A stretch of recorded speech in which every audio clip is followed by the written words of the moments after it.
Alright, so apparently I've missed the whole Superman hype train. That figures. I only get these video ideas long after the hype is expired anyways. So here are some ancient Superman games that I want to talk about. Starting with Superman for the Atari 2600. I think this is a very underrated Superman game. Sure, the graphics are not much to look at, but the game itself really encapsulates the feel of being Superman.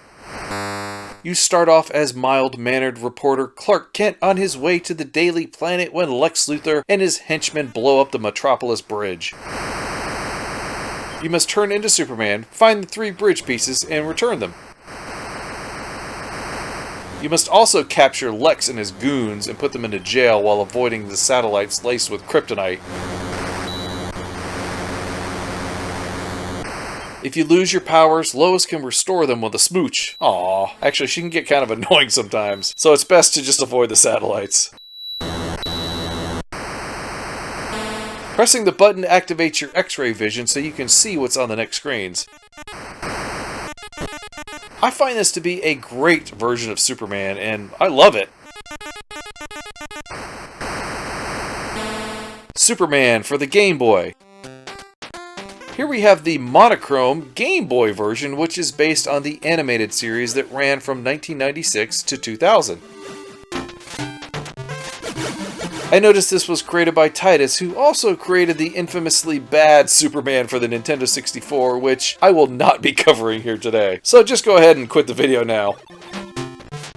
In this one, you walk from left to right, punching bad guys, collecting keys, and avoiding floating hand grenades.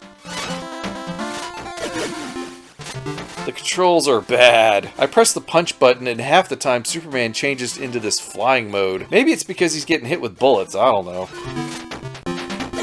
The flying is wonky too. Instead of just flying horizontal like a normal Kryptonian, he flies at a 45-degree angle, and he's all over the place, flopping around.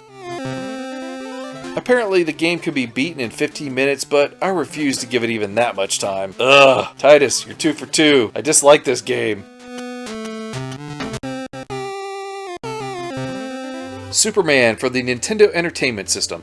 Okay, so this game looks pretty good based on the title screen, but whoa, what happened to the characters in this game? They're little weeble people. Remember those? You start off as Clark Kent in the Daily Planet. You can jump super high even as Clark, which certainly is a dead giveaway to who he is. Okay, never mind. You can turn into Superman once you find a phone booth. Then you can use his superpowers like X-ray vision, super hearing, heat vision, super spin, super breath, and flight. I like the heat vision for blasting enemies, but the others seem kinda useless. I spend most of my time wondering where the heck I'm supposed to go. Also, I feel like Soup should be able to fly on these stages instead of just the special one that they created. It's a weird game that I dislike, and I don't think I'm alone in that opinion.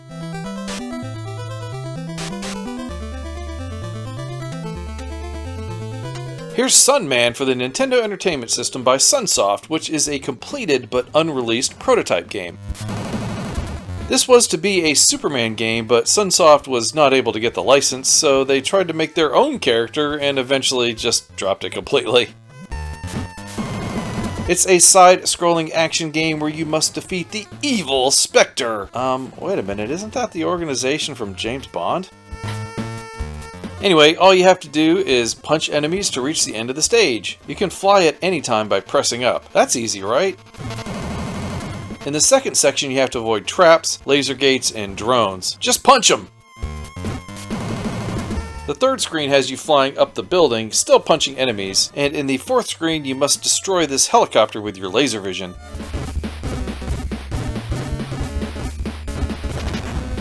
Then there is a hack of the game called Superman 2. There's a few of these created by Pack and Save Dave, and this is the Zod edition. This hack changes the character into Superman as well as the background graphics.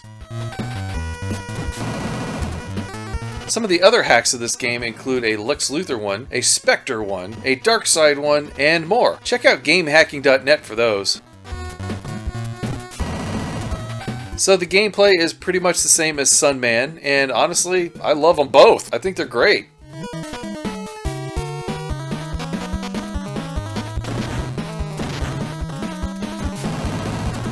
Here's Superman Countdown to Apocalypse for the Game Boy Advance. Another game based on the animated series. This one is an action-adventure game with lots of text in an isometric view. Oh boy. Well, you can walk around and punch enemies if you want, but you can also fly around. Unfortunately, you're confined to a rather small area, and if you try to go beyond it, the police will tell you that they've got that area already secure. What am I, just a hired thug to them? Jeez.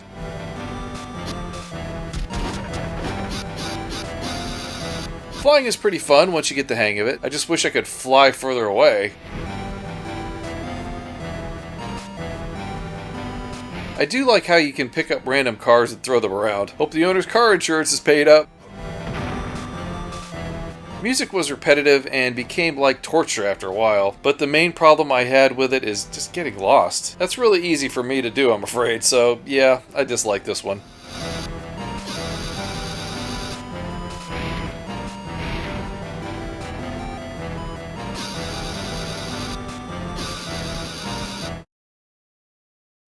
Superman Returns, Fortress of Solitude for the Game Boy Advance. Well, I don't know what I expected from this game, but it certainly wasn't a puzzle game. I mean, imagine you're Kal-El and your hologram dad requires you to solve puzzles for 12 years. I'd go insane.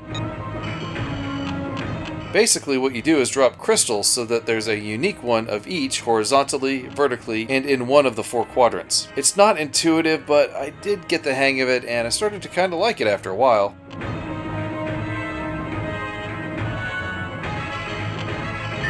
Then there are these side-scrolling flying stages where you must use your freeze breath or heat vision to blast these enemies. That was a little more fun, but honestly it got very tedious.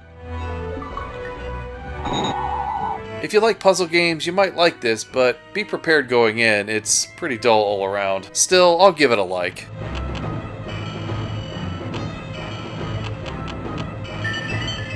Superman Arcade by Taito. This is a side-scrolling punch-em-up. I like hearing the John Williams Superman theme and the look of Superman himself. He's a little too ripped to pass for Christopher Reeve, though.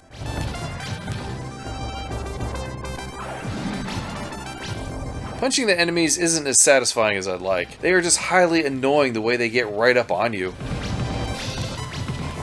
Thankfully, there are multiple stages and stage types. You've got the standard side-scroller, then the ascending the building section, and then a flying section where you mostly avoid falling meteors and destroy Donkey Kong's girders. Seriously, that's what they remind me of. Oh, and check out this stage. It looks like they reused the background from Darius. In fact, I think they did with just a few modifications. Wow. The other backgrounds are rather dull too, but at least Superman gets to play some blackjack in Las Vegas. I'm kidding, he was banned for cheating. These type of stages just repeat over and over with different backgrounds until you reach the final boss. Speaking of bosses, they're incredibly easy, but I guess it's expected because you're Superman. A pretty bland game, honestly, but it's better than some others on this list, so I'll give it a like.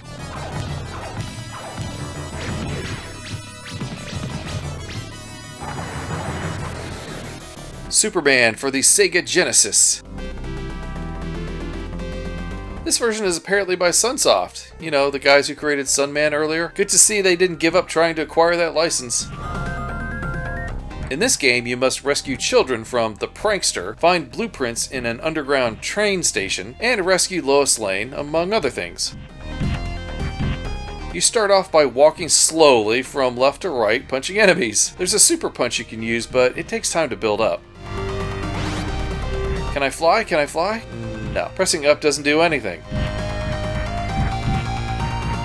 Another stage has you exploring a building and using the drill power to descend down different floors. That's kind of neat. I also like how punching those steel walls causes them to bend. Then this was the only flying I could see before I lost. Unfortunately, I couldn't control Superman here, and when I got to the train, I was overwhelmed. I I guess I could have continued, but I got a lot of games to get to. This one seemed pretty good, and overall, I liked it.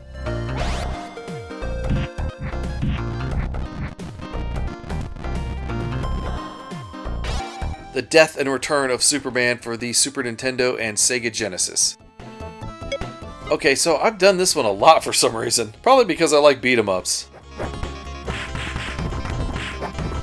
So you start off as Superman beating up alien creatures. Eventually you come across Doomsday and he kills you in the first 10 minutes. Well, that was a short game.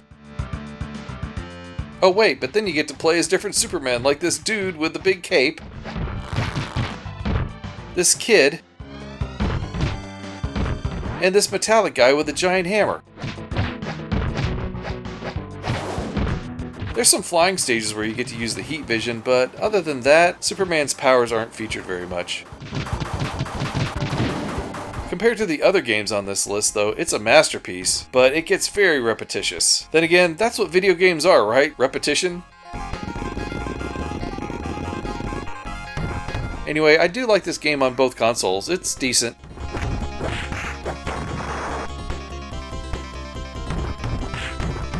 Justice League Task Force for the Super Nintendo and Sega Genesis. Alright, so this one isn't exclusively a Superman game, but I wanted to include it anyways. It's a one-on-one fighter where you can play as popular DC characters. It uses standard Street Fighter II controls, weak, medium, and strong punches, and weak, medium, and strong kicks. Only Superman doesn't kick. That would look awkward. The only special move I could do before looking at the manual was the heat vision. It uses the standard down, down forward, forward, and punch move like Street Fighter II. He's also got freeze breath and a flying thrust punch. I was able to get pretty far without those though.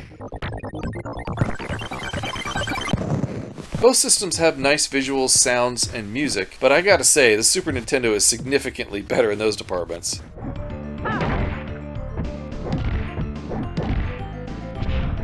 The Genesis does have an awesome intro with Darkseid that is not in the Super Nintendo version, though. I have the power to control your mind.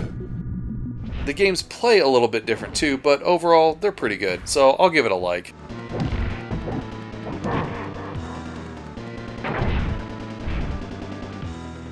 Okay, well, there you go. Some, interesting old Superman games for home consoles. Oh, and the arcade game, too. What Superman games do you enjoy? Please let me know down in the comments. Until then, thanks for watching, take care, and we'll see you next time. Bye-bye, everyone.